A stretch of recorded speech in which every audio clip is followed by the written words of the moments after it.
Meztelen ügynök. Kalandos, humoros, fantasztikus, szórakoztató irodalomról mindenkinek.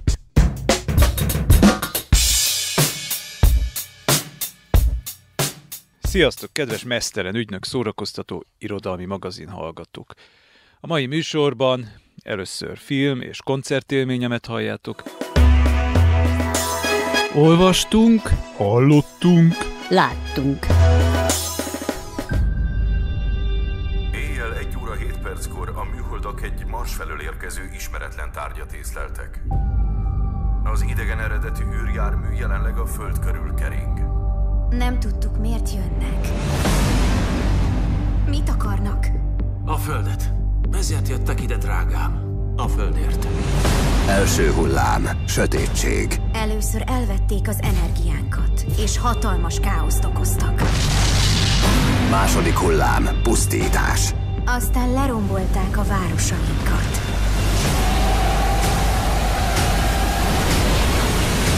Harmadik hullám, járvány. Utána ismeretlen, gyilkos vírust küldtek ránk.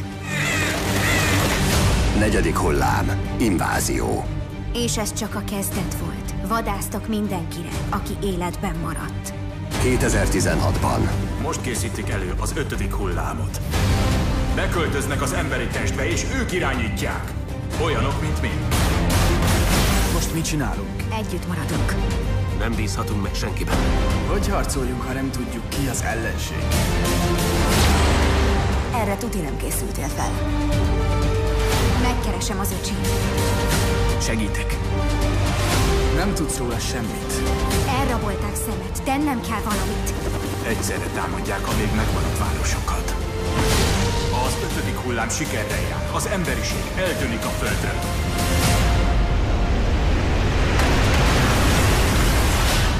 A bennünk élő reményt gyengeségnek hiszik, de tévednek. Az 5. hullám. Ez az otthonunk. Nem fogják elvenni. Az 5. hullám könyvben és filmen, ez a pici eszém címe, amit könyv tavalyi elolvasása és a film idei megtekintése után írtam. Alcíme: Előbb olvasd el a könyvet, ha jót akarsz. Tavaly jelent meg magyarul Rick Yancey az 5. hullám című sci-fi regénye. Tudván, hogy már a filmet is forgatják, azt forgattam az agyamban, hogy a szerencse forgandó akár jó is lehet, így nagy lelkesedéssel forgattam én is a könyvet. Elolvasása után írtam is róla néhány tulajdonképpen méltató jellegű sort, amiben kifejtettem, hogy kiváló iparos munkáról van szó.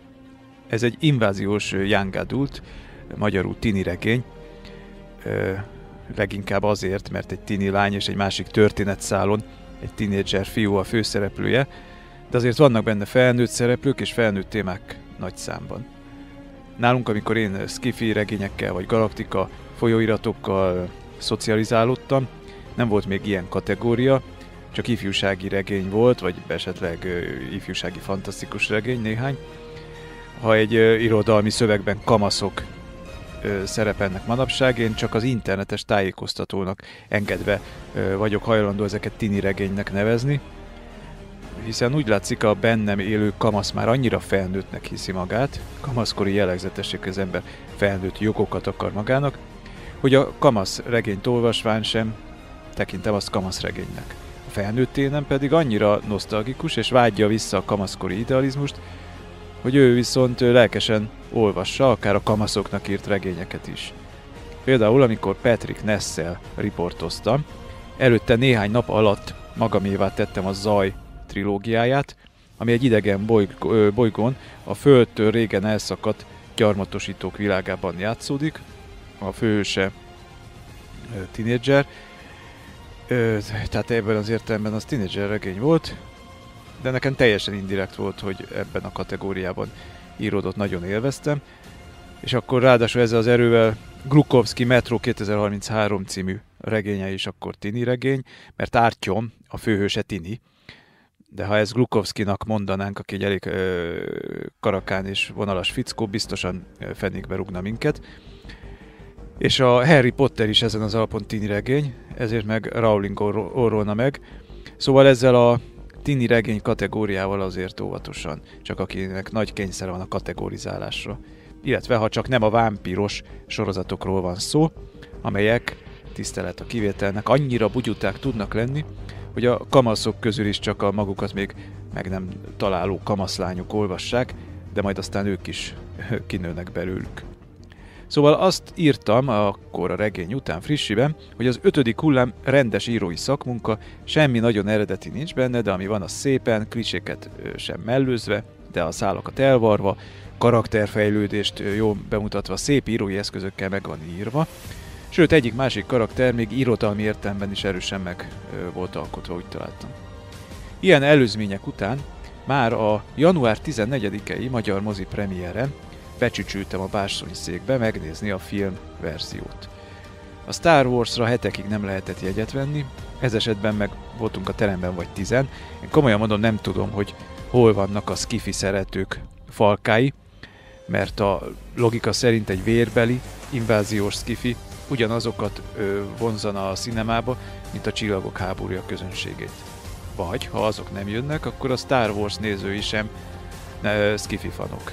És akkor kicsodák. Vagy van az a verzió, hogy egyik sem a sci-fi rajongók kedvence, mert sem ez az 5. hullámos, sem a Jedi lovagos nem mondható exakt vérbeli science fictionnek, egy korabeli 2001 űrödösszeához, egy közelmúltbeli Matrixhoz, vagy egy tavaly látott Csillagok között című fantasztikus, nem csak témájában, hanem kivitelezésében is fantasztikus remekhez képest.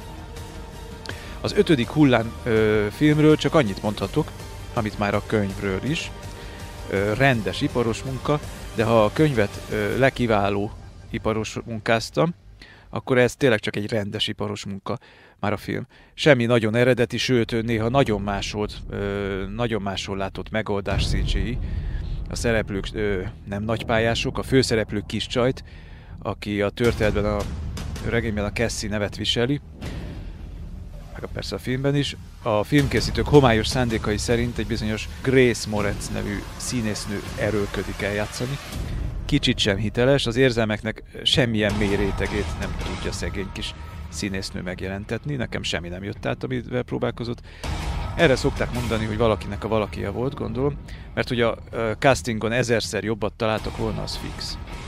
A történetben kulcsfontosságú Alexander Wash ezredes karakterét Yancey, a szerző nagyon jól megformálta a regényben, kőkemény, kíméletlen élet-halál döntéseket hozó fickónak láthattuk, aki már Istennek hitte magát. Az őt megformáló Liev Schreiber teljesen más karakter az én szememben, de ha már kiválasztották a szerepre, hát kutya jól meg tudta volna formálni az eredeti elképzelés szerinti ezredest. Egyébként így is ő volt az egyetlen igazi színésze a filmnek, márhogy szakavatott színésze. Érthetetlen, hogy miért szabták olyan rövidre a jelenéseit, amikor a könyvben igazi nagy arc, tényleg nagy monológokkal és általa kezdeményezett kiprovokált dialógusokkal a jövőbeli antiutopikus, az emberiség maradékát egyesítő világban ő egy kőkemény és diktatórikus főnök. Ha ezekből a dialógusokból csak néhányat beültettek volna a filmbe, elvitte volna ez a Schreiber az egészet a hátán. Ez, hogy nem tették, olyan bűnös zicserkihagyás, amiért mondjuk menjenek a sunyiba. A kameramunka teljesen rendben van, semmi túl művészit nem láttunk, sok erdőben bujkálós esti felvétel van a filmben, a világítás ezekben szerintem teljesen példaértékű, nincs irreálisan túl reflektorozva az éjszakai táj, meg ilyen nagyon kicses szűrőkkel ellátva a kamera hozzá, ez szerintem nagyon hiteles volt, mint ahogyan a nem teljesen CGI romok is, vagyis néhány jelenet az autópályán elhagyott és összetört autók között játszódott, néhány jelenet szintén elhagyott útszéli motelben, rengeteg szemét, meg rom között, később egy nagyon is benépesült menekülttáborban. Na, ezekben épített díszletek voltak, és hihetetlenül jól néztek ki. A CGI ezekhez képest olyan gagyi, hogy ahol megjelent egy égen csüngő anyaűrhajó, vagy egy tovareppenő idegen drón, azonnal kilógott, vagy mondjuk kigagyizott a képből. A könyvhöz képest egy picit egyszerűsítettek a történeten. A történetszálak sorrendjét is megvariálták a készítők, nyilván ezt kellett szakmai alapon tenniük. Rick Yancey fel van tüntetve, mint egyik forgatókönyvíró, úgy tűnik aktívan közreműködött a filmben. Engedte, vagy inkább engednie kellett kissé elkurváskodni a sztoriát. Nem hiszem, hogy örült a jól megírt párbeszédek és karakterfejlődések kihagyásának és megcsonkításának. A rendezőről, bizonyos G. Blackesonról nem sok mindent tudunk, első nagyfilmje. Eddig forgatókönyveket írt, és ezért is érthetetlen, hogy miért engedte a könyv nagy jeleneteinek a jelentős részét bemaradni a könyvben. Amúgy más panaszom nincs rá, amit megfilmesíteni gondolt, azt rendben ledirigálta, sőt a film elején még egy kicsit hozzá is alkotott az alapanyaghoz azzal, hogy az 5. hullám előtti 4 hullámot nagyon szépen skifiben jártas módon összefoglalta. Talán ez volt a film egyetlen eredetisége, ez az 5-10 percnyi alternatív történelmi bemutató. Úgy általában, és persze erről a filmről is még elmondhatom, hogy a filmgyártók a most megvizsgált mű tulajdonosával, a Sonyval együtt megtérülési mutatók miatt képesek nyilvánvalóan lebutítani egy ilyen jó kis film alapanyagát, mert ugye nem arról volt szó, hogy gyorsan kellett íratni valami sztorit, hanem ez már megvolt, csak jól ki kellett volna használni. Ehelyett a Sonynál tényleg jól megfizették az írót, na mondom, én is engedtem volna nagy pénzért megvenni magam. Fogtak egy első filmes rendezőt, és a filmet a kamasz közönség piacára pozícionálva direkt ilyen butára csináltatták. Ezzel pedig még szélesebb lett szerintem a szakadék a szerzői filmek és a közönség filmek között, tehát pedig nem ennek kellene történnie. Spoiler nélkül ennyit tudok mondani az 5. hullám könyv és film okozta élményről, és a járulékos gondolataimról. Örülök bizony, hogy előbb olvastam, aztán mentem a moziba, mert fordított esetben nem biztos, hogy kedvet éreztem volna elolvasni. Más könyvadaptációs film esetében is ezt a sorrendet ajánlom. Előbb olvassátok, aztán mozizzatok. De ha mégsem olvassátok ezt a regényt, akkor is érdemes megnézni, azért vászonra álmodva. Egyszer egészen biztosan élmény számba megy majd. Én, amikor kijöttem a vetítőteremből, még meg is humorizáltam magamban a gyors konklúziót, vagy megkonklúzióztam magam a gyors humort, miszerint ez volt a 2016-os év eddigi legjobb skifi mozia. Persze, hiszen még csak január 14 volt.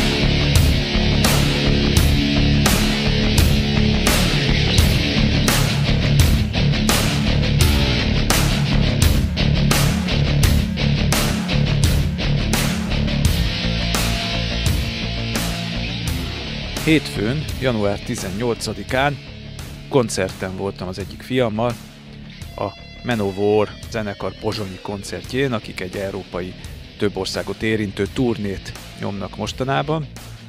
Egy klasszikus heavy metal számokat összeválogatva, fantasy látványvilággal megspékelt turnét. És hát ugye Pozsony volt a legközelebb hozzánk, oda vettünk már jó előre jegyet. 3-at vettünk, mert úgy volt, hogy még valaki jön, aki aztán előre lemondta. Egy kicsit későn kezdtem a koncert előtt 1-2 héttel árulni, de érdekes módon senkit nem hoztam vele lázba. A végén már ingyen adtam volna a barátaimnak, hogy be is szállhatnak hozzánk a kocsiba, de úgyse jöttek, pedig nagy butaság volt attól, aki kacérkodott azért a gondolattal, vagy szereti ezt a zenét, hogy nem vágott bele, hiszen hétfőn délután indultunk, és hajnali 12:30-re már itthon voltunk. Egy hatalmas élmény volt a koncert. Ilyen nagyon buta szó szedett a Wikipédiáról, a Manowarról, aki nem ismerné, de gondolom a neve mindenkinek mond valamit. Ők a klasszikus heavy metal, power metal zenének a szinte alapító tagjai. 1980-ban alapította Joey DiMaggio, basszusgitáros és Ross DeBoss gitáros. A zenekar főképp északi mitológiai témájú fantáziadús dalszövegeiről lett ismert.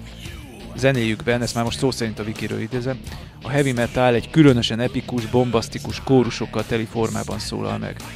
A zenekar az epikus metal előfutára és vezére is egyben, de a power metalra is döntő befolyással voltak.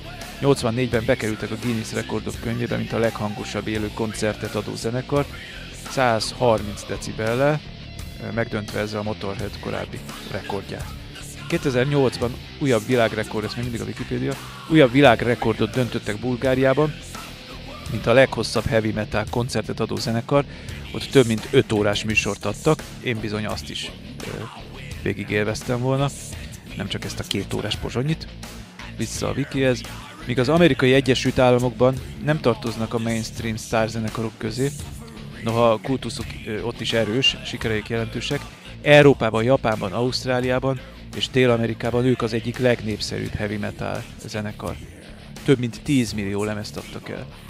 A Manowar általában Európában, Dél-Amerikában és Japánban lép fel. Az együttes háttérmunkálatai is figyelemre méltóak. A felvételeket és az elosztást, minden folyamatot maguk irányítanak. Eric Adams énekes szerint ennek 2 oka van. Egyik, hogy korábban a zenekarral pénzügyileg igazságtalanul bántak, a másik az igazán minőségi munka. Még érdekesség, hogy 2009-ben kiadtak egy 2 lemezes albumot, Thunder in the Sky címmel, amire a Father című dalt 16 nyelven énekelte fel Eric Adams, köztük magyarul is. Én egyébként ezt a dalt már egy korai műsoromban le is adtam. Hát ennyi a szószedet róluk, a többi az mind szubjektív, iszonyúan élveztem a koncertet. Azok a látványelemek, amik ilyen Boris Vallejo-s barbáros képek és hatalmas kivetítőn a hátuk mögött és tűzözön az égből, meg sárkányok. Ezek a szuperintelligens emberek, akik maguk írják a zenéiket, szövegeiket, nem gyermektegségből rakták be ezt, már ott átláttam, hanem ez egy tudatos dizájnelem, így tisztelegni a heavy metal eredeti látványvilágának, imidzsének, feelingjének. És hát amit ott műveltek, Eric Adams, amit kiengedett a torkából, és Joey DiMaggio, amit showmankedett egy-egy szám között, például a koncert végén valahogy meg volt buherálva a gitárja, mert egyenként letépte ilyen varázsmozdulatokkal a húrokat, de közben beleeffektezett. Maga a húrletépés is égszengítő hanghatással járt, majd föltekerte ezeket a kezére, és egyenként a biztonsági őrnek intett, hogy kinek akarja odaadni, aki legjobban nyújtózkodott elő. Én akkor már mondtam is a fiamnak, hogy hát ráadásban nem reménykedhetünk, hiszen nincs a gitáron húr. Igaz, hogy még most, amikor mondom, még most is serceg sípol a fülem, mert írtó hangos volt, de majd elmúlik, és tényleg megérte. Tehát kívülről, belülről mindenhogy megérintett ez a zene, és ez a művészi magabiztosság és tudás, amivel ott szembe kerültem, vagy talán jobb kifejezés az, hogy amiben belekerültem. Természetesen most az ő zenéjükkel.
akkor most jöjjön a hangjátékos blokk, nagy csomó saját szerzői és barátaimnak a szerzősködéséből származó anyagom van, hangos könyvben, hangjátékban, ezekből válogattam most egy csokorral. És olyat, ami még nem volt, hogy ne legyen ismétlés, íme.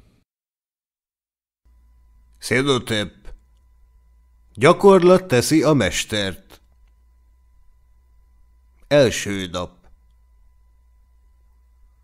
A hajnali derengésben 2 alak lépdelt lassan a kastély mellett fekvő ős öreg temetőben, a sírok közt.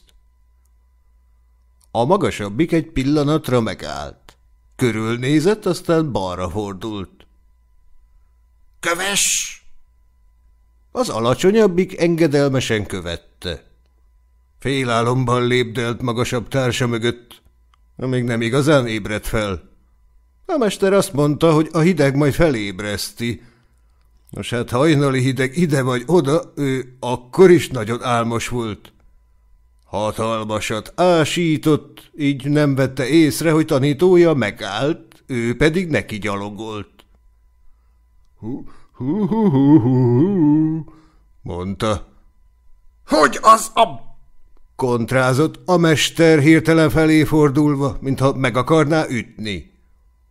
Aztán a mozdulat megakadt, és ütésre emelt kezével inkább a csukjáját lökte hátra.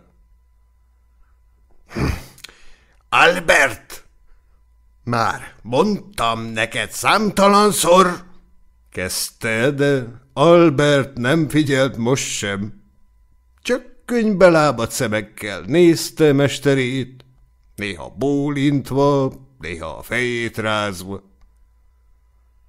Amikor aztán csend lett, összeszedte magát, és mély alázattal a hangjában azt mondta.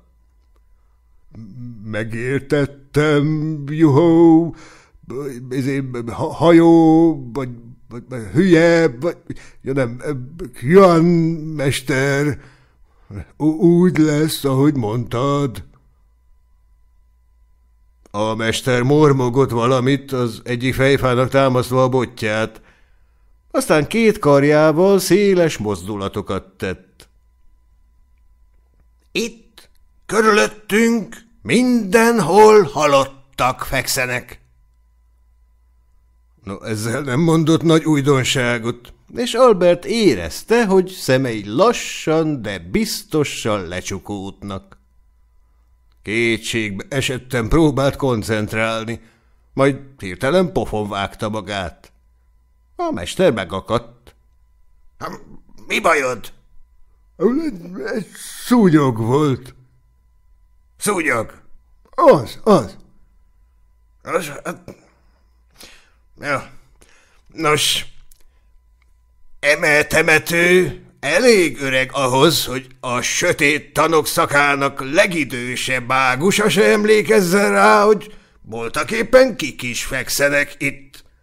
Úgyhogy nem csinálunk erkölcsi kérdést abból, hogy idehozzuk az ifjú mágusokat gyakorolni.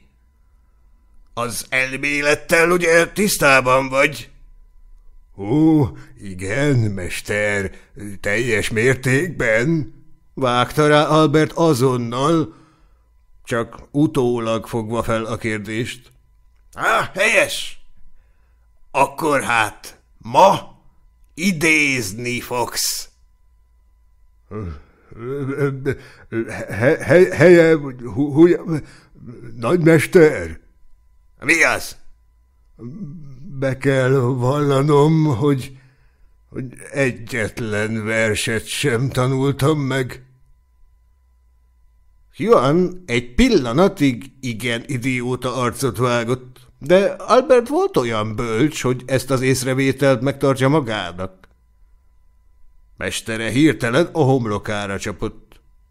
Hát, te azt hiszed, hogy egy versből, hogy medve anyám, hát ez...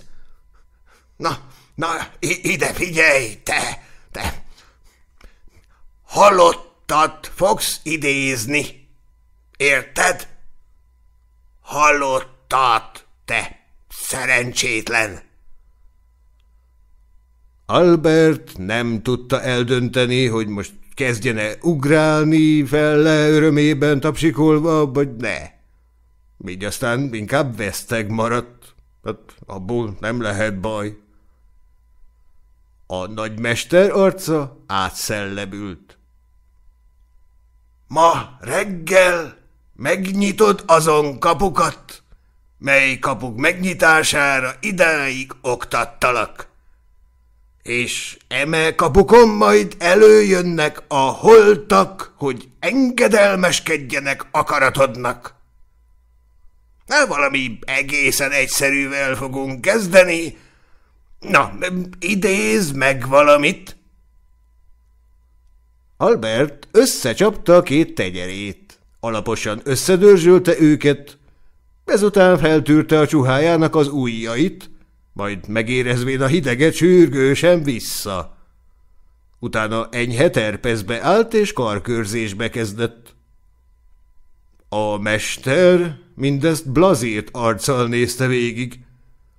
De aztán, mikor majd egy percig semmi sem történt, a tanítványa felé fordult.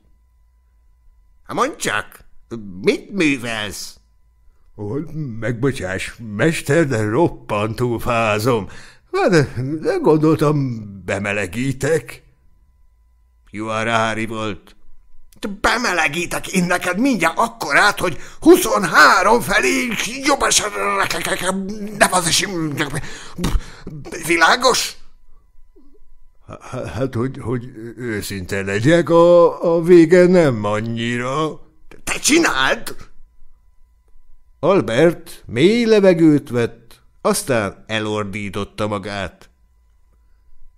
Idézlek, elveszett túlvilági lélek. Tőle jobbra, pár lépésnyire megjelent egy vakítóan élénk kék kör. Villant egyet, majd kihúnyt. Jön hüledezve merett a helyére. Mi ez? Albert közelebb hajolt egy kicsit, aztán vállat vont. Egy hörcsög. Azt mondtad, hogy valami könnyűvel kezdjek. Második nap. Ugyanott álltak meg, mint előző nap, de Albert most kínosan ügyelt, hogy ásítását akkorra időzítse, amikor már megálltak. Figyelsz, tanítvány! Hogyne, mester, iszom szavaidat. Na, hát akkor most szedd össze nem túl sok sütnivalódat, és idézz meg egy holtat, egy embert, ha ez nem túl nagy kérés. Albert koncentrált, ordított egy sort, jött a kék kör, a villanás, aztán mestere szánakozó sóhajtása. Jaj, miért? A füstölgő kör közepén egy apró csirke összefonnyat csontváza kapirgált, rekedten csipogva. A fiú bocsánatkérő arccal intett, mire Kian megfordult és elindult visszafelé. Rendben, holnap reggeli után jövünk. Harmadik nap. Kék kör, villanás, enyhe füst. Albert félve nézett a megidézetre. Egy igen lepusztult csontváz ácsorgott mellette. Hiányzott a bal karja válból, a jobb alsó lábszára, az alsó állkapcsa, meg hát jó pár bordája is. Jön legyintett. Frissebbet nem tudtál volna? Na, mindegy, megteszi. Na, most utasítsd valami egyszerűre. Állj fél lábra, kiáltotta Albert, mire a néhai szép, lassan, nyikorogva felborult. 4. nap. Egy határozottan rossz arcú hulla vigyorgott rájuk. Juan megveregette Albert vállát. Nagyszerű! Ehhez már ige! Mondhatnám, hulla jó! A mester ezután vagy 5 percig röhögött a saját szóviccén, miközben Albert megilletődve ácsorgott. A mester végre nagy nehezen abbahagyta a röhögcsélést, és a szemét könnyeit törölgetve intett a zombi felé. Beszélj hozzá! Tartsd az uralmad alatt! Tartsd az uralmad alatt, vagy kipellesz!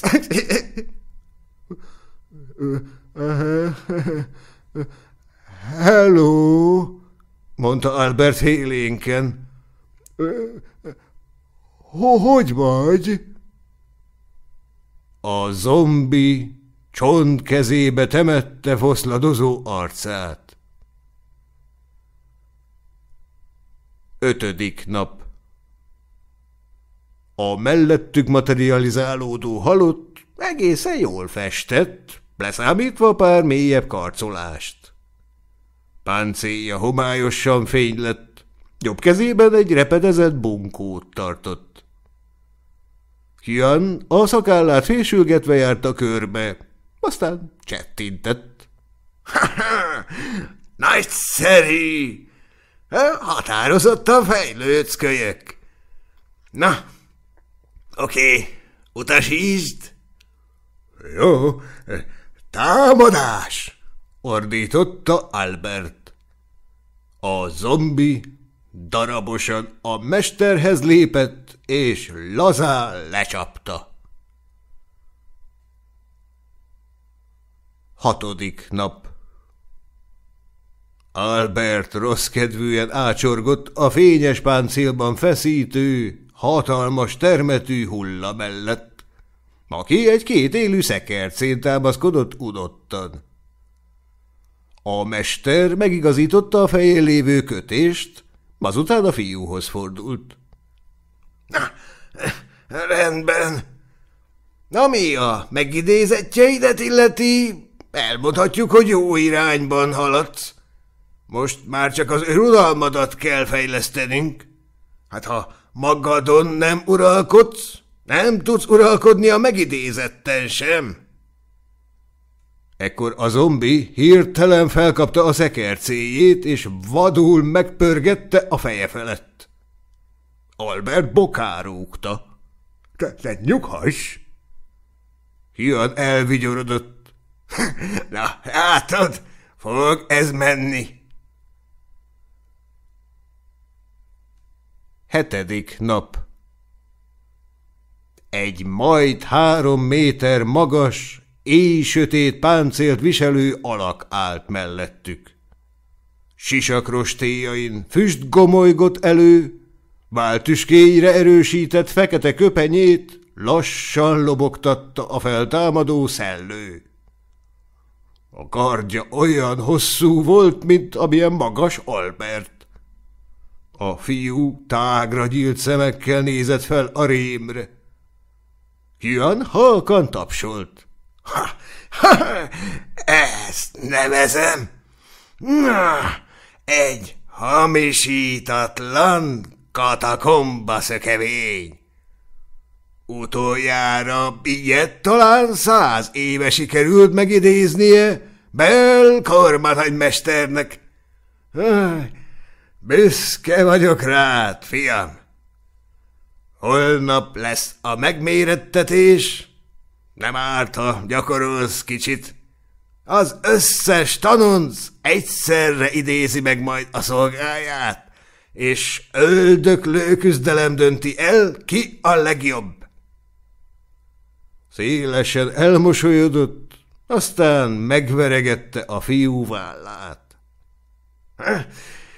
Azt hiszem, nem lesz konkurenciánk.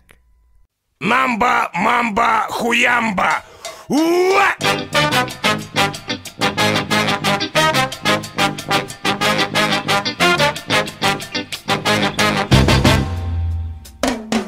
А вы хотите песен, их есть у меня. Я переору любого соловья. Я старый металлист, тусовщик и стиляга. А сейчас будет зла и матерый соляга.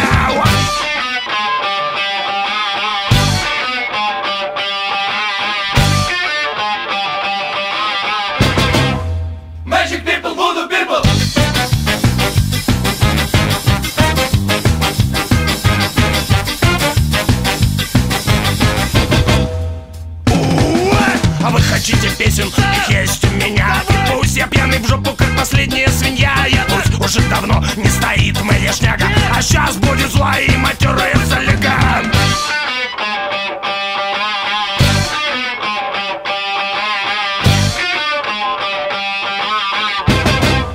Magic people, voodoo people.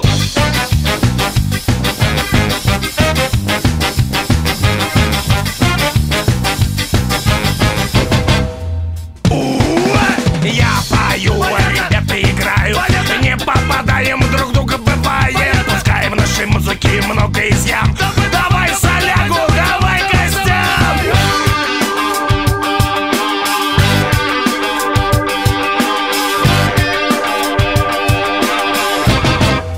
Magic people, voodoo people. Voodoo people. Voodoo people.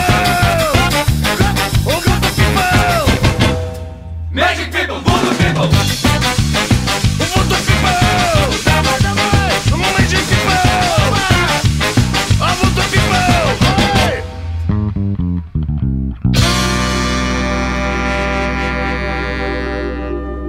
Magic people, voodoo people. Stephen Leacock. Hogyan kell pénzt kölcsönkérni? Az eljárás egyszerű, feltéve, hogy eleget kér az ember. Volt-e alkalmuk, nyájas olvasóim, valaha pénzt kölcsönkérni? Kértek-e már kölcsön $10, azzal a kemény feltétellel, hogy keresztényi becsület szavukra a következő fizetésnapon megadják? Hát 1 milliót kértek-e már egyszerre? Ha mindezeket megtették, bizonyára észrevették, hogy mennyivel könnyebb $10,000 kölcsönkérni, mint 10. Még ennél is mennyivel könnyebb 100 000 kölcsönkérni, és amikor végül eljut az ember oda, hogy $100 millió nemzetközi hitelt vegyen föl, az ügy nem ütközik semmilyen nehézségbe. Alább olvasható, mi történik az egyre növekvő összegű kölcsönkérések alkalmával. Első példa. Az a jelenet, amelyben Csóró Jones $10 kér elsőjéig barátjától, Dörzsölt Smith-től. Figyelj csak, öregem, mit akarok kérdezni, nem tudnál véletlenül $10 kölcsönadni a hónap végéig? $10? Ó, azonnal megadom én, halálbiztos, amint megkapom a fizetésemet. $10? Hát tudod, rémzűrös helyzetbe kerültem. 7,5-lel tartozok a lakbérből, és a szobaasszonyom tegnap azt mondta, hogy kell neki a pénz. Múlt héten nem tudtam kifizetni a pucerájt. A pasas azt mondta, ez az utolsó eset. Aztán itt van ez a részletfizetési eljárás is. Lehet, hogy lefoglalják a kofferomat, és... De hát a fenébe is! Emlékezzél vissza! Múlt novemberben is adtam neked $5, és megesküdtél, hogy elsőjén megadod. És aztán új évig a színét sem láttam. Tudom, na, de ez most totál biztos. Segíts rajtam, hát elsőjén megadom. Abban a pillanatban, amikor odaadják a csekkemet. Na jó, de nem fogsz, nem én, úgy éljek, hogy... Aztán vagy fél órányi tiltakozás, bakafántozkodás után mikor már zálogba odaígérte a lelkét, a testét, a becsületét, a kölcsönkérő végül megkapja a $10. Második példa. Az a jelenet, amelyben Mr. Macduff, a Macduff vasáruház feje, Central Cityben, lélekszáma 3862, $1000 kölcsönt kér a helyi banktól. A kölcsönkérés második fokozatát láthatjuk ebben a jelenetben, amelyben Mr. John Macduff, a Macduff fivérek vasáruházának, vasáruban mindent, beltagja, fölkeresi a helyi bank igazgatóját, azzal a szándékkal, hogy tovább lendítse az üzletet egy hónapig, amikor majd megkezdődnek a farmerek tavaszi vásárlásai. Macduffnak azt mondja az egyik banktisztviselő, összesen 2 van, hogy várjon, mert az igazgató pillanatnyilag nem ér rá. Az igazgató közben bent ül a szobájában, és pisztránk csalit válogat. Pontosan tudja, hogy Macduff miért jött, és azt akarja, hogy várjon. Szenvedjen meg érte. Mikor végre Macduff bejut, az igazgató mód felett hűvösen és kimérten viselkedik. Üljön le, Mr. Macduff, mondja. Amikor horgászni járnak együtt, az igazgató Mr. Macduffot mindig Johnnak szólítja. Most azonban más a helyzet. Macduff most pénzért jött. Central Cityben pedig pénzt kölcsönkérni bűncselekmény. Hát a kölcsön miatt jöttem, mondja Macduff. Az igazgató belenéz a főkönyvbe. E pillanatban is $17 tartozik, közli. Tudom, de elsője után befut egy csomó kintlevőségem. Ezután komoly kérdések sorozata következik. Mekkora Macduff napi bevétele? Mennyi a kiadása? Mennyi a kivétele, mennyi a beadása?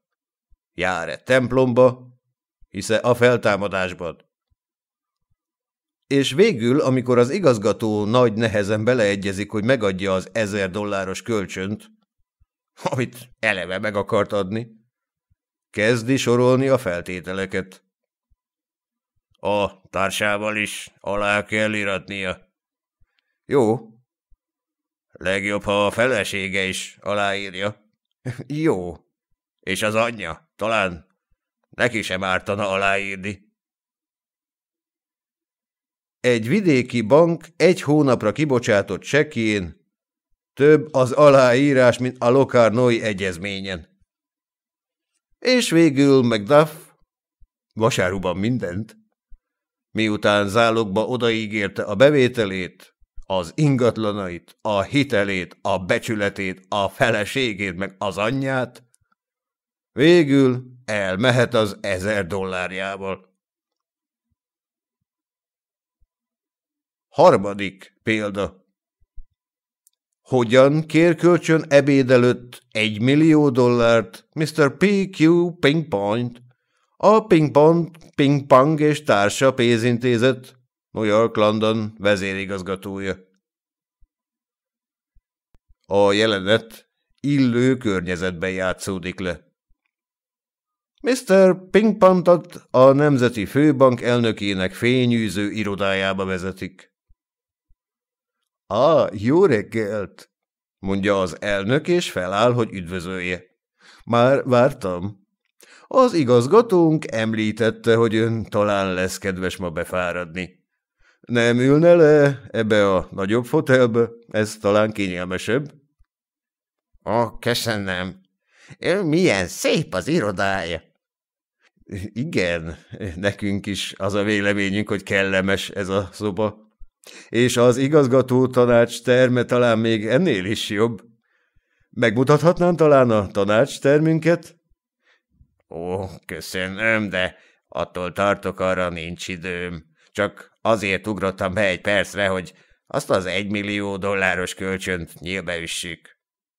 Igen, az ügyvezető alelnökünk említette, hogy ön volt kedves hozzánk fordulni. Ez felettébb nagylelkű öntől? Ugyan semmiség. És vajon egészen biztos, hogy csupán $1 milliót óhajt? Nagy örömöt szerezne, ha $1,5 milliót adhatnánk. Ó, nem igen. Azt hiszem, $1 millió elég lesz egyelőre. Persze, ha többre lesz szükségünk, még visszajöhetünk. Ó, hát hogyne. Kívánja, hogy hagyjunk valamiféle biztosítékot, vagy hasonlót? Ó, dehogy teljesen szükségtelen. Na, írjak alá valamit, ha már itt vagyok. Ó, nem, semmit. A tisztviselők mindent elintéznek. Hát akkor köszönöm, nem is tartom fel tovább. Mondja csak, nem vihetném be a városba. A kocsim odakint vár. Sőt, még jobb, ha ráér, nem ebédelne velem a klubomban. Na, köszönöm, elfogadom, ön igazán kedves.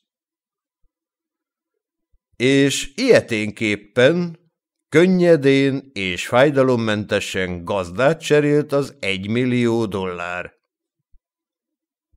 De még ez sem a legfelső fok. Mind könnyedségben, mind fennköltségben meghaladja ezt a nemzetközi kölcsön, amint az alábbiakból kitűnik. 4. példa. Azon jelenetek, amelyek egy $100 millió angol-francia kölcsönfelvétele közben zajlanak le az amerikai piacon. Résztvevői Anglia részéről a nagyméltóságú Samuel Rothstein, Franciaország részéről Baton Rouge de Chevreuse Vicomte. Az eseményt a legjobban akkor tudjuk nyomon követni, ha az amerikai sajtóban megtett diadalútját ismertetjük. New York, péntek. Lelkes fogadtatásban részesült a nagyméltóságú Mr. Samuel Rothstein, a brit kormány tagja, és de Chevreuse Vicomte, francia teljhatalmú megbízott, amikor a Statutania fedélzetéről partra szálltak. A hírek szerint egy $100 millió kölcsön ügyében érkeztek városunkba. Az előkelő vendégek mindössze néhány napig szándékoznak itt tartózkodni. New York, szombat. Mrs. Bildermont pompás fogadást adott a nagy méltóságú Samuel Rothstein úr és de Chevreuse báró tiszteletére. Jól értesült források szerint $100 millió fognak kölcsönkérni. New York, hétfő. 2 díszvendég vett részt tegnap az 5. sugárúti körmeneten. De Chevreuse báró és a nagyméltóságú Samuel Rothstein úr. Jól értesült források szerint $100 millió fognak kölcsönkérni. New York, kedd. De Chevreuse báró és a nagyméltóságú Samuel Rothstein úr a pólópályán megtekintett egy baseball mérkőzést. Jól értesült források szerint $100 millió fognak kölcsönkérni. New York, szerda. A bálon, amelyet Mrs. Ashcope Vandermore rendezett a 2 külföldi megbízott Mr. Samuel Rothstein és de Chevreuse báró tiszteletére, az a határozott kijelentés hangzott el, miszerint a kölcsön, amelyet felvesznek, nem fogja meghaladni a $100 millió. New York, Wall Street, csütörtök. A $100 millió kölcsönt ma reggel 5 perc alatt írták alá. A nagyméltóságú Mr. Rothstein és Baton Rouge de Chaveux Barrow déli 12 órakor elutazott Amerikából, és magával vitte a pénzt. Mindkét külön megbízott nagy tetszését fejezte ki Amerika iránt. Nagyon, jelentette ki a báró. Hogy is mondják maguknál? Nagyon jó buli volt. Utóhang. És később? Mi történt 6 hónap múlva? Ki törlesztett, ki nem? Csóró Jones 1 hónapon belül megadott a 10-esből $5.40, $3 a következő hónapban, a fennmaradó $1.60 pedig 2 hét múlva. A McDuff fivérek rendben fizettek és újból eljártak horgászni a bankigazgatóval, mint régi barátok. A Ping-Pong pénzintézet csődbe ment, és $10 millió adósságot hagyott maga után. A nemzetközi kölcsön pedig összekeveredett egy csomó másik kölcsönnel, konszolidálták, kamatolták, 50 évre meghosszabbították, tőkésítették, átütemezték. Röviden, mindörökre eltűnt szem elől. Tanulság? Ha kölcsön kérsz, kérj jó sokat. Köszönöm szépen, hogy velem tartottatok, elvárlak titeket a következő műsorba is. Sziasztok, olvassatok, nézzetek filmeket, alkossatok is ilyen módon. Vagyis még hogyha nem is írtok, rajzoltok, zenéltek semmit, akkor is éljétek végig a művészi folyamatot befogadóként. Ezt tanácsolom. Viszonthallásra!